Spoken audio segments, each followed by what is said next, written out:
सभी परिजनों को मेरा प्रणाम। आजकल हम स्वाध्याय कर रहे हैं परम पूज्य गुरुदेव की पुस्तक सावधानी और सुरक्षा की, और आज इसका अंतिम अध्याय है। और आज हम 3 टॉपिक पढ़ेंगे, जिसमें से पहला है पाप से सावधान रहो, दूसरा है आलस्य और प्रमाद से बचकर रहो, और तीसरा बकवास करना हानिकारक है। तो चलिए शुरुआत करते हैं। मनुष्य का पतन शारीरिक और मानसिक दोनों प्रकार के दोषों से होता है।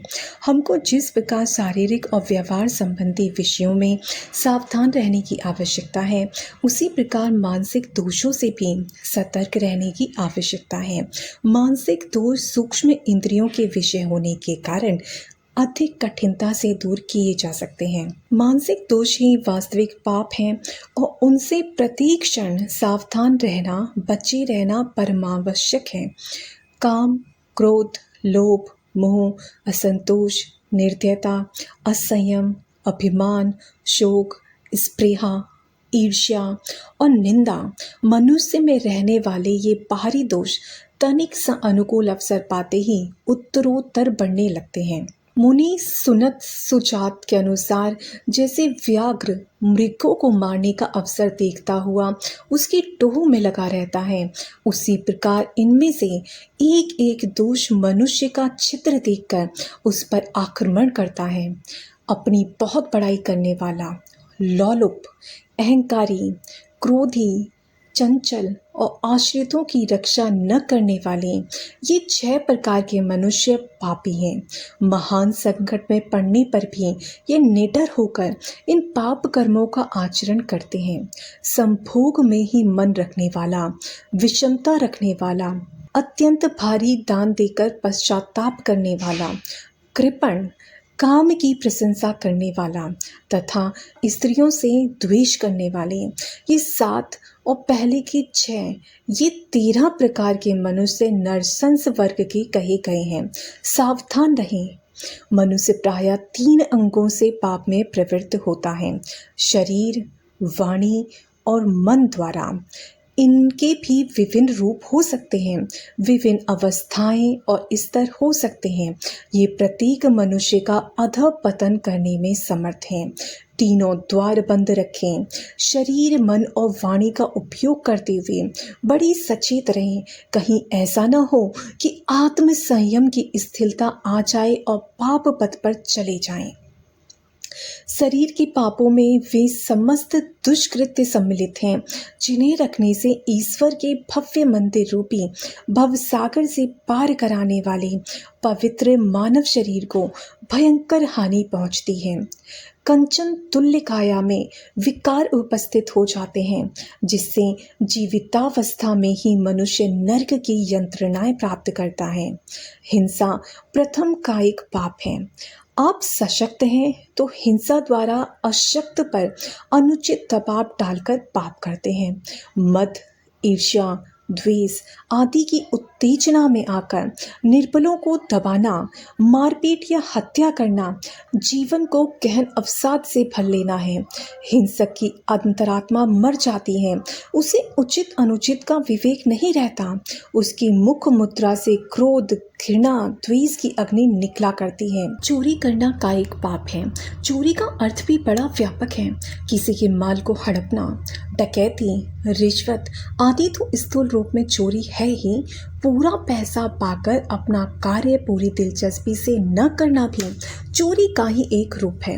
किसी को धन, सहायता या वस्तु देने का आश्वासन देकर बाद में सहायता प्रदान न करना भी चोरी का एक रूप है। फलतः ये कार्य अनिष्टकारी एवं त्याज्य है। व्यभिचार मानवता का सबसे घिनौना, निकृष्टतम कायिक पाप है।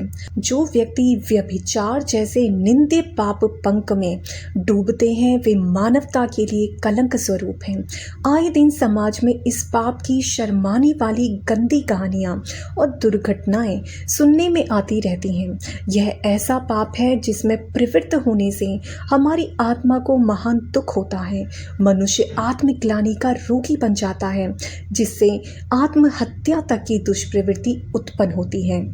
पारिवारिक साख्य, बाल बच्चों, पत्नी का पवित्र प्रेम, समृद्धि नष्ट हो जाती है। सर्वत्र एक काला अंधकार मन वाणी और शरीर पर छा जाता है। आलस्य और प्रमाद से बचकर रहिए। सावधानी और सुरक्षा का एक बहुत बड़ा शत्रु आलस्य है। आलसी आदमी अपनी सफलता और सुरक्षा की व्यवस्था कभी भली प्रकार नहीं कर सकता, क्योंकि वह आलस्य के स्वभाव की वजह से कार्य करने के उचित अवसर का उपयोग नहीं कर सकता और जीवन भर फिसड्डी बना रहता है। बदमाश और धूर्त लोग भी ऐसे ही ढीले ढाले व्यक्ति को अपना शिकार बनाने की कोशिश किया करते हैं। आलसी व्यक्ति के लिए किसी भी प्रकार की उत्कृष्टता प्राप्त करना कठिन है, कारण वह अपनी शक्तियों को आलस्य की कैंचुली में ढके रहता है। उद्योग तथा परिश्रम द्वारा उन्हें विकसित नहीं कर पाता। जब तक उद्योग नहीं, परिश्रम में प्रवृत्ति नहीं, तब तक शक्तियों का विकास नहीं हो सकता। आलस्य और उन्नति साथ साथ नहीं चल सकते। आलस्य एक प्रकार का अंधकार है जो आत्मा पर, शक्तियों पर और मनुष्य की भावी उन्नति एवं प्रगति पर तुषारपात कर देता है। आलसी बड़ा बड़ा यही सोचा करता है कि मेरा काम कोई अन्य व्यक्ति कर दे, मेरी तरक्की करा दे, बाजार से मेरे घर की नाना वस्तुएं ला दे, दफ्तर का काम भी अन्य कोई साथी ही कर दे। आलसी अफसर अपने छोटे मातहतों के वश में रहते हैं। वे जो पत्र और ड्राफ्ट लिख देते हैं उसी पर हस्ताक्षर कर देते हैं। ठीक है या गलत, उचित है या अनुचित, क्या बातें लिख दी गई हैं यह भी नहीं देखते। बड़े बड़े व्यापारियों के दिवाले प्रायः उनके हिसाब किताब, आय व्यय का ठीक ब्यौरा न रखने के कारण निकलते हैं। वे उधार पर उधार दिए जाते हैं पर उसे वसूल करने में आलस्य करते रहते हैं। रकमें उत्तरोत्तर बढ़ती जाती हैं और अंत में सारी पूंजी उधार वालों में बट जाती है। आलसी माता पिता अपने बच्चों की पढ़ाई लिखाई, उन्नति आदि को नहीं देखते। फलतः बच्चे उतनी उन्नति नहीं कर पाते जितना वस्तुतः उन्हें करना चाहिए। यदि वे अपना आलस्य छोड़कर उन पर एक तीखी दृष्टि रखा करें, स्वयं भी काम में सहयोग देते रहें, तो पर्याप्त प्रगति हो सकती है। प्रकृति को देखिए, उसका काम कैसा नियमबद्ध होता है। प्रत्येक वस्तु अपना अपना निर्धारित कार्य निश्चित समय पर करती चलती है। आलस्य का नामो निशान तक नहीं। आलसी सदस्यों के प्रति प्रकृति बड़ी निष्ठुर है। आलसी की बड़ी दुर्गति होती है। अंत में सजा के तौर पर वहाँ मृत्यु दंड तक का विधान है। प्रकृति का प्रत्येक सदस्य अंत तक अपना काम सक्रियता से करता है। मनुष्य का जन्म भले ही निर्धन परिवार में हो, उसके पास जाति श्रेष्ठता या घर की जमीन जायदाद कुछ भी ना हो, केवल उद्योग और श्रम की आदतें हों, आलस्य से मुक्त हो, तो वह धनाढ्य और कीर्ति प्राप्त कर सकता है। कीर्ति और लक्ष्मी श्रम और उद्योग के अधीन है। जो आलस्य नामक शिथिल करने वाली और शक्तियों को पंगु बनाने वाली आलसी वृत्ति को छोड़ेगा, वह निश्चय ही यश, प्रतिष्ठा और कीर्ति प्राप्त करेगा। संसार के इतिहास को उठा देखिए, वे जातियां नष्ट हो गईं जो आलसी और विलासी बनी। जिस जाति और समाज में आलस्य भर जाता है, वह यश, प्रतिष्ठा और नेतृत्व तीनों ही दिशाओं में अवनति के मार्ग पर अग्रसर होता जाता है। इंद्रिय सुख, विलास और आलस्य उसको जर्जर और अशक्त कर देते हैं। जिस कठिन कार्य के करने के लिए तबीयत में आलस्य उत्पन्न हो, उसे जरूर किया कीजिए। मान लीजिए आप मन में यह अनुभव करते हैं कि अमुक व्यक्ति से मिलने जाना आवश्यक है, तो मन को मोड़कर जरूर यह काम कीजिए। जिन जिन पत्रों का उत्तर लिखना है, अवश्य ही उनका उत्तर लिखिए। लिखने में आलस्य कभी ना कीजिए। आलस्य एक प्रकार की बुरी आदत मात्र है। मन, शरीर, दिमाग, वाणी सभी प्रकार के आलस्य हमारी आदतों के परिणाम हैं। यदि माता पिता आरंभ से ही बच्चों में अनुशासन रखें और उनका मानसिक व शारीरिक कार्य सतर्कता से कराने की आदत डालें, तो आगामी पीढ़ी भी सुधर सकती है। बकवास करना हानिकारक है। अनेक व्यक्तियों में आवश्यकता से अधिक बोलने अथवा जरूरत हो या ना हो, व्यर्थ की बातचीत करते रहने की आदत होती है। यह प्रवृत्ति सावधानी और सुरक्षा की दृष्टि से बड़ी हानिकर है। ऐसा व्यक्ति अपना कोई भेद कदाचित ही गुप्त रख सकता है।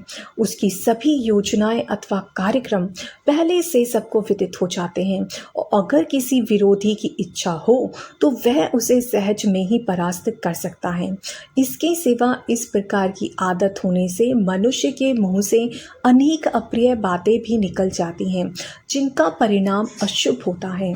बकवास करने की 3 बुराइयां प्रत्यक्ष हैं। एक, मानसिक शक्ति खर्च होती है।